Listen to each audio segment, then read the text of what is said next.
C'est dans nos vies. Donc si tu passes par une situation depuis des années qui ne change pas, tu tournes en rond, une situation d'improductivité où tu as vraiment le sentiment de faire du surplace, cette vidéo te concerne. Et la vidéo d'aujourd'hui va un peu dans l'enchaînement de ce qu'on a vu la dernière fois, dans ce sens que quand on passe par une situation compliquée et que ça fait des années qu'on prie sans changement, on a vu qu'il était important d'arrêter de demander la chose au Seigneur et de prier Dieu de nous révéler ce qui se cache derrière ce qu'on vit. Parce que parfois, il y a des réalités qu'on ignore, on prie, mais on ne prie pas de façon appropriée. Dans tous les cas, je vous mettrai le lien de cette vidéo parce qu'elle est assez importante. Donc aujourd'hui, on va parler de l'importance parfois de se délocaliser. Parce que parfois, la situation qu'on vit nécessite qu'on change d'endroit. On est à un endroit qui ne nous est pas favorable pour ce qu'on veut obtenir. Et dans ce cas, il est important d'envisager un changement. Parfois, le Seigneur veut qu'on se délocalise. Le Seigneur peut vouloir qu'on change de continent, il peut nous appeler à changer de pays, il peut nous appeler également à changer de ville, de quartier ou d'église. Ça peut être toutes sortes de changements. Il arrive que le Seigneur nous appelle au travers de ce qu'on traverse à nous déplacer. Vous savez, quand Simon, Pierre et ses compagnons avaient passé toute la nuit à essayer d'avoir du poisson sans succès. Toute la nuit, ils avaient pêché, ils avaient essayé d'avoir du poisson, ils s'étaient battus comme ils ont pu, ils ont tout fait sans avoir le moindre poisson. Mais le matin, quand Jésus arrive, il leur demande de remettre leur filet à un endroit précis de l'eau. Ils obéissent à l'instruction de Jésus et ils font une prise extraordinaire, une prise jamais effectuée. Et la parole de Dieu nous dit que les filets étaient en train de se rompre. Donc il a fallu que Simon, Pierre et ses compagnons changent d'endroit, qu'ils se déplacent pour pouvoir obtenir la bénédiction. Donc il existe des endroits qui ne nous sont pas favorables. Parfois les circonstances de l'endroit où tu es ne peuvent pas te permettre d'obtenir ce que tu demandes au Seigneur. Et à ce moment, le Saint-Esprit doit te révéler donc de changer d'endroit. Mais il faut que ça corresponde à la révélation de Dieu, absolument. Parce que si tu te déplaces alors que Dieu ne t'a pas demandé de te déplacer, ça encore c'est un autre souci. Parce que parfois, les déserts que nous traversons sont des épreuves que Dieu permet dans nos vies. C'est des moments que Dieu utilise pour nous former en fait. Une saison que tu dois traverser, que tu dois vivre. Et Dieu s'en sert pour te transformer parfois, pour te briser, pour te permettre d'atteindre une certaine dimension spirituelle. S'il s'agit d'une épreuve au travers de laquelle Dieu veut te former, tu as simplement à prier pour que le Seigneur t'accorde la grâce, la capacité, la force de tenir ferme pendant cette épreuve. Parce qu'elle va passer. Elle va passer et quand cette épreuve va passer, tu vas connaître non seulement un déblocage, mais une promotion. Parce qu'en général, quand on passe avec succès l'épreuve que Dieu met au-devant de nous, on vit une promotion.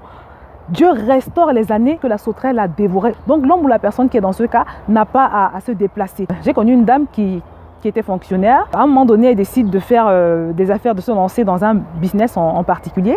Elle fait des économies et quand elle estime qu'elle a fait assez d'économies, elle commence à faire les affaires. Elle commence son business.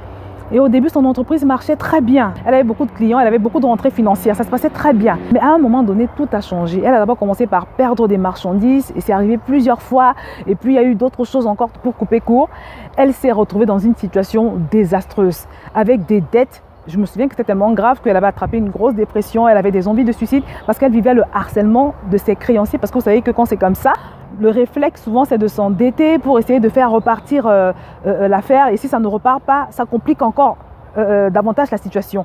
Donc c'est ce qui s'est passé pour le cas de cette femme. Et elle était arrivée à un niveau, comme je vous le dis, elle voulait mourir en fait parce qu'elle n'avait plus d'issue.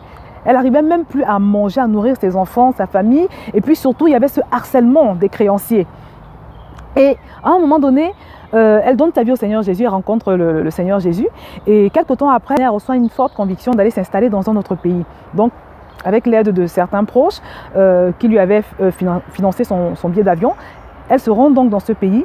Et par la grâce de Dieu, quand elle arrive à cet endroit, le Seigneur lui ouvre les portes d'un très beau poste dans une organisation internationale. Un poste où elle gagnait 4 fois plus que ce qu'elle pouvait avoir quand elle était fonctionnaire, ce qui lui a permis de commencer à rembourser ses dettes. Ça a duré quelques années et au bout de ces quelques années, elle avait remboursé toutes ses dettes. Aujourd'hui, cette sœur en Christ est totalement libérée, elle est totalement restaurée. Et tout est parti de cette pensée, de cette conviction que le Saint-Esprit lui avait mis de quitter cet endroit où elle était. Donc voilà le cas d'une personne dont l'épreuve nécessitait qu'elle change d'endroit. Il y a de cela quelques années, j'appartenais à une certaine église qui était dirigée par un homme de Dieu assez sérieux, un homme qui était correct.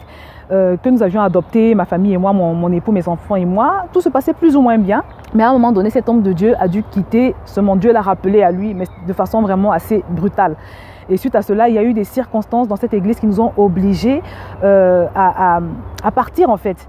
Et quand on est parti, le Seigneur il a conduit nos pas vers Impact Centre Chrétien, l'église où je suis aujourd'hui. C'était assez difficile de quitter cette première assemblée parce que ce n'était pas le fait de notre volonté. On était assez triste. C'était vraiment assez compliqué, c'était difficile. Mais quelques temps après notre arrivée à ICC, nous avons compris que simplement c'est le Seigneur qui avait permis tous ces incidents pour que nous puissions être délocalisés. Parce que ICC, c'est l'endroit où vraiment, avec mes enfants et mon mari, nous avons expérimenté une profondeur spirituelle que nous n'avions jamais expérimentée depuis que nous sommes nés de nouveau. C'est dans cette église que mes enfants ont vraiment pu connecter avec le Seigneur. Je vous ai déjà partagé le témoignage. Je ne vais pas revenir sur le témoignage de ma fille aînée, par exemple. C'est dans cette église que mon mari a vu des forteresses qui étaient dans sa vie depuis des années. Il a vu ces forteresses se renverser. C'est dans cette église que j'ai franchi d'autres dimensions dans l'intimité avec Dieu, que j'ai été autrement enrichi. Dans cette église, j'ai entendu des enseignements sur toutes sortes de thèmes que je n'avais jamais entendus par le passé. Sur les finances, sur le mariage, vraiment pour couper court, nous avons été enrichis. Et aujourd'hui, je peux vous dire, je peux vous attester, je peux témoigner que cette délocalisation, le fait que nous ayons été obligés de quitter cette première assemblée à laquelle nous étions attachés pour Impact Centre Chrétien, c'était l'œuvre du Saint-Esprit. C'est le Seigneur qui avait occasionné tout cela parce qu'il voulait nous faire passer à une nouvelle dimension. Parce que justement, nous sommes passés d'un état, comment je vais dire, je ne vais pas dire de statu quo, mais je veux dire, dans ce nouveau lieu où Dieu nous a conduits, il y a eu un enrichissement, il y a eu de la productivité, il y a vraiment eu un plus, il y a eu beaucoup de valeur ajoutée. Et c'est ce qui se passe en général quand tu te déplaces à point nommé, c'est-à-dire quand tu te déplaces sur l'instruction du Seigneur Jésus. Mais quelqu'un va certainement me demander, Josiane, comment est-ce qu'on fait pour savoir si le désert que je traverse nécessite que je me déplace ou pas? La première des choses, c'est que le Seigneur va t'en mettre la conviction dans ton cœur. Alors, soit il t'en met la conviction, c'est-à-dire quelque chose qui va te pousser à te déplacer, soit c'est lui-même qui va te délocaliser de force. Tu vas être obligé de partir. Mais on va considérer le premier cas où le Seigneur t'en met la conviction. Il va te mettre la conviction, tu vas avoir cette pulsion d'aller à cet endroit. Et ensuite, il va te montrer l'endroit. Il va te montrer l'endroit où tu dois te déplacer. Une troisième caractéristique, c'est que tu vas avoir la paix. C'est-à-dire qu'à chaque fois que tu vas penser à cette idée de te déplacer dans cet endroit, ton cœur sera rempli de paix par rapport à cela. Et tu vas avoir comme une sorte de feu vert.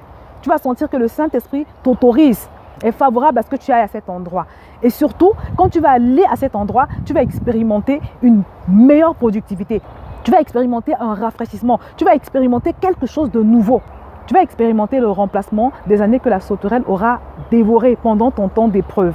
Donc, c'est comme ça que tu feras pour savoir que le Seigneur t'appelait vraiment à te déplacer. Vous comprenez donc que cette vidéo ne concerne pas forcément tout le monde, mais elle concerne des impasses ou si vous voulez des déserts qui nécessitent qu'on change d'endroit, qu'on se déplace.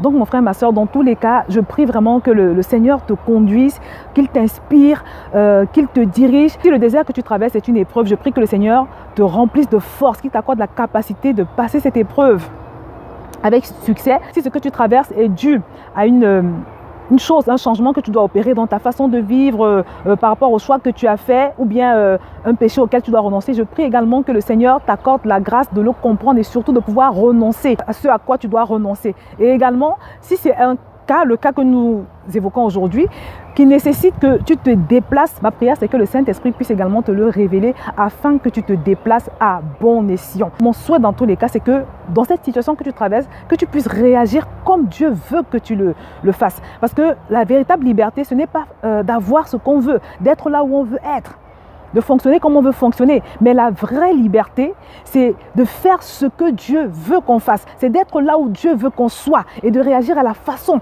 que Dieu veut qu'on réagisse. Ce qui compte véritablement, c'est qu'au travers de ce que tu peux être en train de vivre, que le Seigneur soit au contrôle et que cela corresponde à sa volonté absolue. C'est donc mon grand souhait pour toi et dans tous les cas, je te souhaite beaucoup de courage, de révélation et de proximité avec le Saint-Esprit dans cette épreuve que tu traverses.